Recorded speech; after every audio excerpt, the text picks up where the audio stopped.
Okay, I gotta admit, I might have been rage baited into clicking this video, but the title do say that there is no risk in launching on Steam Early Access for Ashes of Creation.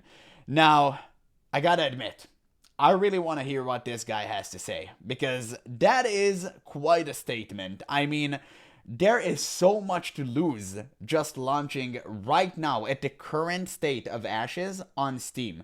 Because I believe that once you launch a game on Steam and you're actually taking money for it too, if it was like free, sure, like who cares? But since they're charging you so much money for it, this game has to be somewhat ready. I mean, it has to be in a certain state to be at least playable. So let's hear what this guy has to say, sorry, before we judge preemptively. You've heard by now that Ashes of Creation will be launching into early access on Steam a little later this week. Correct. And I'm also sure you've heard all the hand-wringing over this. Content Yes. creators, fans, haters, Literally average everyone. players all saying the same thing, that this is a huge risk for Intrepid. Well, I'm here to tell you it's not. In fact, at this point in the game's development, there's really only one risky thing left for them to do. But we'll get to that in a minute. First, I want to play a little guessing game with you. I'm going to guess that you, random YouTube watcher, have at least five friends playing old... I'll tell you right there, I don't have 5 friends. I don't have 4. I don't have 3. It's just me, brother. Failed MMOs right now. It's certainly possible that you live in a cave and have no friends, in which case I'm wrong and I'm going to have to come to terms. Well, I mean, it's technically not a cave. Come on, it's my room. See, I even have my, like, figurines right here in the back and this really cool Batman poster. I mean, come on, man. You can't call it a cave. With that. Shame on you. If you've got a nice group of MMO friends, I'm betting many of them are playing MMOs that launched to huge numbers, quickly started bleeding players. He's referring to New World. And then have been barely chugging along ever since. Yep. Seeing nice little boosts of players and income when they release new content, but very little other than that. Star Wars The Old Republic, Elder Scrolls Online, Lord of the Rings Online, Rift, EverQuest 2, free servers for Dark Age of Camelot, and New World Online, and Ultima Online, just to name a few of the places that your friends are currently waiting around for the next big MMO. Am I right? I know that I personally... Well, yes, a lot of people are waiting for the next new big MMO, but that has been going on for decades. I can't really see how it relates to Ashes. I mean, potentially it can be the next big MMO, and yes, it's the one that currently seems the most promising because, you know, they didn't just take the money and left, you know, as far as we've seen. Who knows for the future, but... right now, I mean, sure, it's the closest one on the horizon, I would say. Yes, there is the Riot MMO that they are currently working on. It's still in development, but nothing really has been revealed yet, so nobody really put their fate on that. So right now, Ashes is all that we have because that's all we can see. We have several friends that fit this description. And of course, there are a lot of MMO players out there right now playing World of Warcraft Classic, Final Fantasy XIV, that's me, or old school RuneScape. But Guild Wars 2. It's so funny to me, man. I've reacted to so many Guild Wars 2 videos recently, and nobody's mentioning this game, and it's going strong. Yes, it will never be as popular as the other vertical game because it has horizontal progression, where everything you do is on the same level.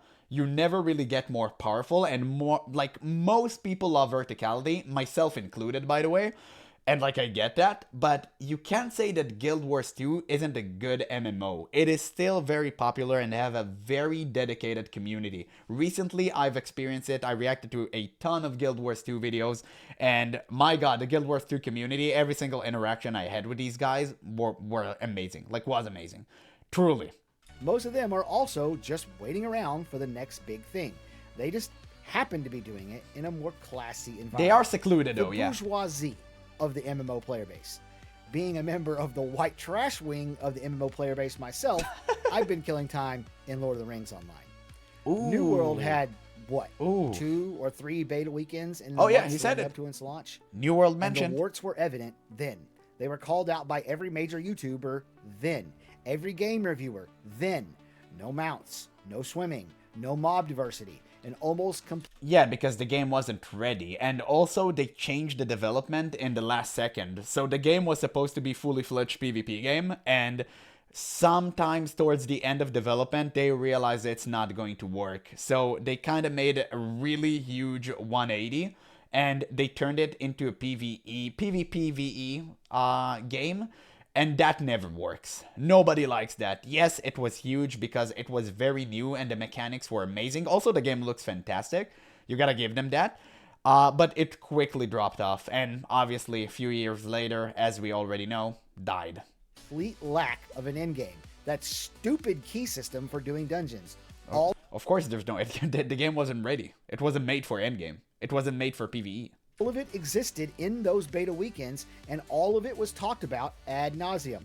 But guess what? On launch day, millions still bought the game and tried to make it their new MMO. If New World had been an awesome game on that day, hell, if New World had been what it is right now, way back then, it wouldn't be canceled right now. It was a buggy, glitchy mess. You had so many bugs. You had so many dupes. You could dupe anything, like literally anything. And you could also make players get banned because you would have gifted them like items they shouldn't have, like GM items. And the system would have recognized they have that and would permanently ban them. This was hilarious. Because it was released 2 years too early, just like every MMO that you he's gonna play the time card? Okay, yeah, sure. Brother, if you're gonna... Okay, let's wait for him to say it. I don't want to go there. I don't want to go there. Let's see if he goes there first. 20 freaking years ago. So yeah, say Ashes is going to launch on Steam in a few days, and based on what we've seen over the past year, there's a pretty high likelihood that it will get review bombed and lose a big portion. Oh, it will get review bombed. I wonder why, brother. I do wonder why. Maybe it's because it's deserved? Have you ever thought of that? Like, no, the players, they're angry, it's their fault.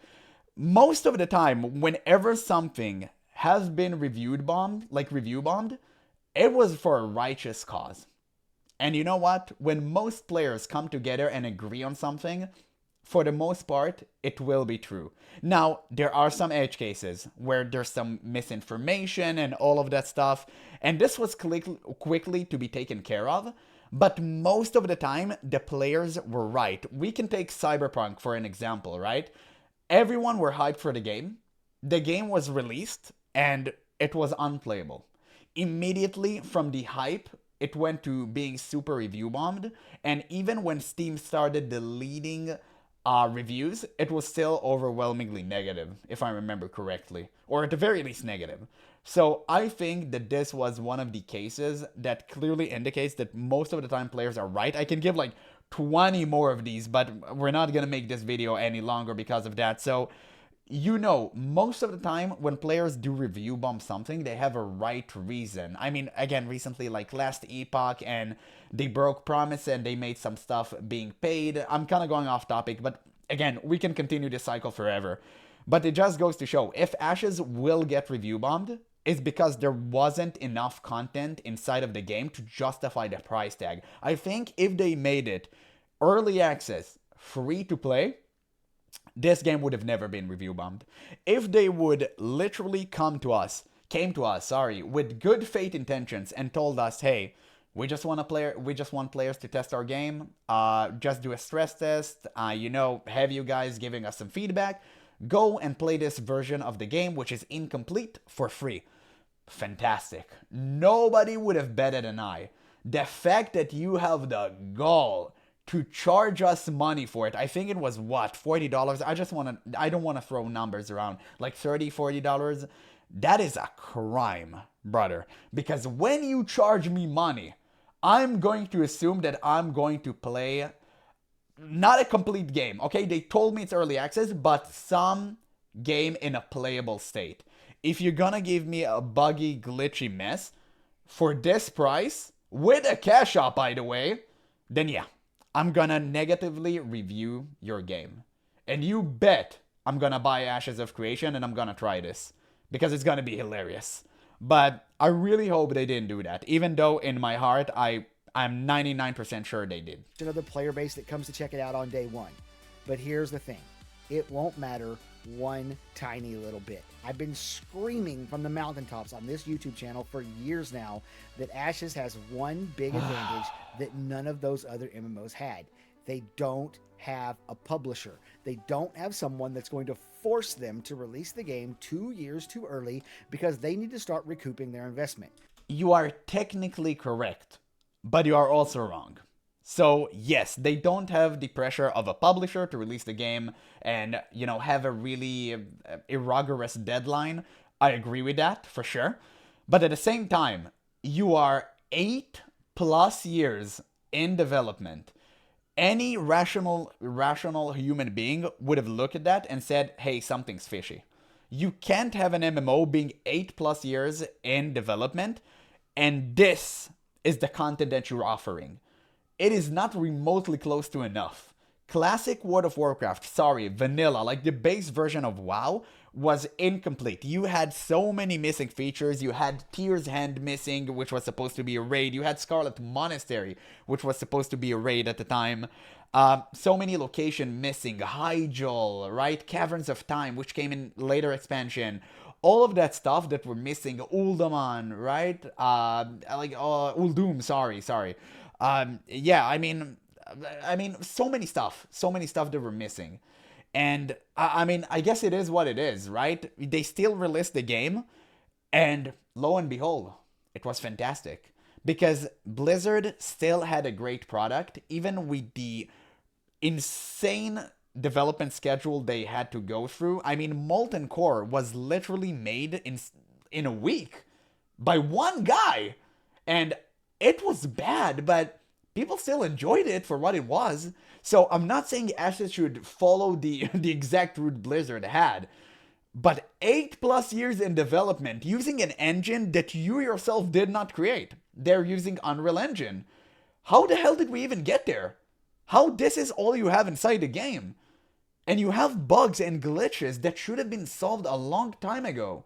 So at some point, players do start to wonder, what the hell is going on? The only risky thing Intrepid could do at this point is full release this game before it's ready. Before it's complete. By what? Why wasn't it ready? Awesome. Here's the thing. MMO fans are going to flock to this game at launch because it's a full AAA MMO launch. They always flock to those games, and those games are always incomplete garbage that gets fixed later, but not before the game fails and goes free to play with lots of lovely pay to win and microtransactions. All Ashes has to do. But again, you kind of making the he's connecting unrelated dots. You're making the assumptions that every MMO is like this thing, so Ashes should take more time to not be that thing. But clearly, what we're seeing right now is that Ashes is a paid game with cash up. So you're claiming all of these weird MMOs with microtransactions is Ashes is not going to be like that? Well, right now it's shaping up to be like that. So what are you even talking about? What you're saying is simply not true.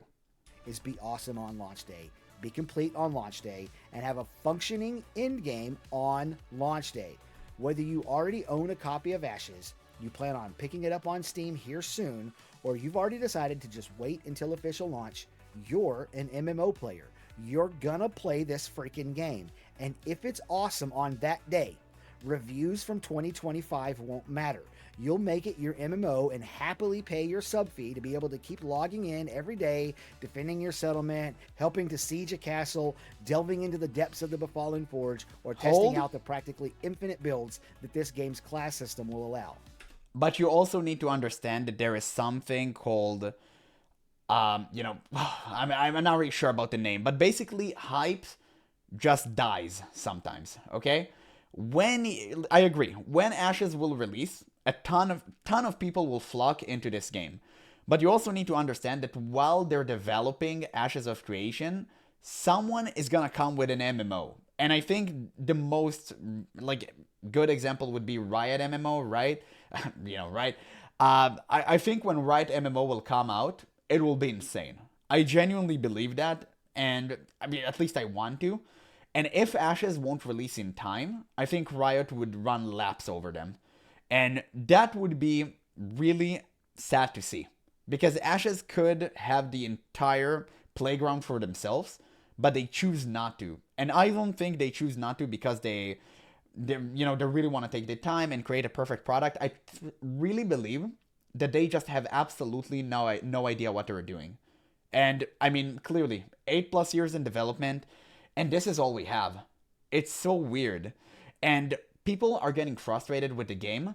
And also the point that I was trying to make before I kind of went off rails there is that when you build a lot of hype over the years, people are expecting a certain product. And I don't think Ashes will ever deliver on the level of expectations that people have. And maybe you can blame it on the people, you can blame it on human nature, but facts still stand. Ashes will never stand up to par for what people believes are. And that is unfortunate because people are expecting to have a ton of systems in the game that Steven promised us, by the way, and all of these new stuff that justify being 8+ years in development, and we're not gonna have that. We don't even have classes, really. You have nothing. Everything is so basic. So what are we doing here at this point? I think most people would just rather play classic World of Warcraft instead. For myself, I'm going to be there on early access launch with many, many thousands of others, and I'll play this version of the game until it's no longer fun for me anymore, and then I'll wait for the next version. Cool, so you're going to play for like 1 hour? Dealing with these incomplete versions of the game as we test it and try to make it better as long as it's awesome on launch. So why not make it for free? Why make it like $40 with a cash op? I don't get that. Like, why take more money from your fan base after claiming that you already have enough to complete the game? That's the thing that I don't understand. That's the slimy behavior behind all of this. This game deserves to be review bombed. Dude, if you think otherwise, this is just cringe. And whether you know it or not, you are too. Dude, oh my god. Okay, it's over, thank god. I mean, the argument of if you don't know that, it is still better for you, so I'm gonna make that decision for you. And if you go against my will, then you do not belong to this game. It is such a wild statement. This is truly the wildest statement I've ever heard. But I understand where he's coming from. He really hoped that this game would be successful because everyone is frustrating with the current state of MMORPGs. I've made tons of videos about this. And I mean, I understand where he's coming from. I'm not justifying him. But at the same time, brother, you need to wake up. This game has nothing to offer. For 8 years of development in an engine that, again, should have been simplified. Like, should have been way simpler to create stuff because you don't have to develop anything from scratch. You just have assets inside of the game, inside of the engine that you're already using. How the hell did it take so long to reach here? What the hell is going on? Especially when they say they offer transparency, and you can clearly tell that each month, I watch their updates each month, and it's nothing new. Like, nothing new. Like, more concept arts, more, hey, we're gonna have this in the future. There is nothing tangible inside the game that can hook us. So what are we even launching on Steam for? What are you gonna gain from it, except for negative press? This is the part that I do not understand. And it's so frustrating because the game did seem promising, but each update I watch, it's just gonna make me more and more sad. And I'm just in disbelief that we reached this point. I remember talking about this game with my friends and how we're gonna all play together in like 2 or 3 years. And my god, like, my friends are married. You know how much time have passed? That is insane. I remembered I talked about this game in 2020. Dude, what the hell went wrong? This game is not even close to launch. I think the most reasonable thing would be like 2028, maybe? I'm not really sure. And yeah, clearly something's off and they're not sharing anything with us. They're doing a lot of obfuscation. They're ignoring all the important questions. Recently, we've seen this with the Kira video too. And it just is what it is, man. I think this game will be very bad when it releases on Steam. It's gonna be heavily review bombed, and rightfully so. And I'm just gonna be there to review everything. And I'm gonna laugh at them. Because you know why? They try to milk the players for more money. But yeah, that's pretty much all for today's video. So once again, make sure to let me know what you guys think in the comments below. Thank you guys so much for watching, and I'll catch you in the next one.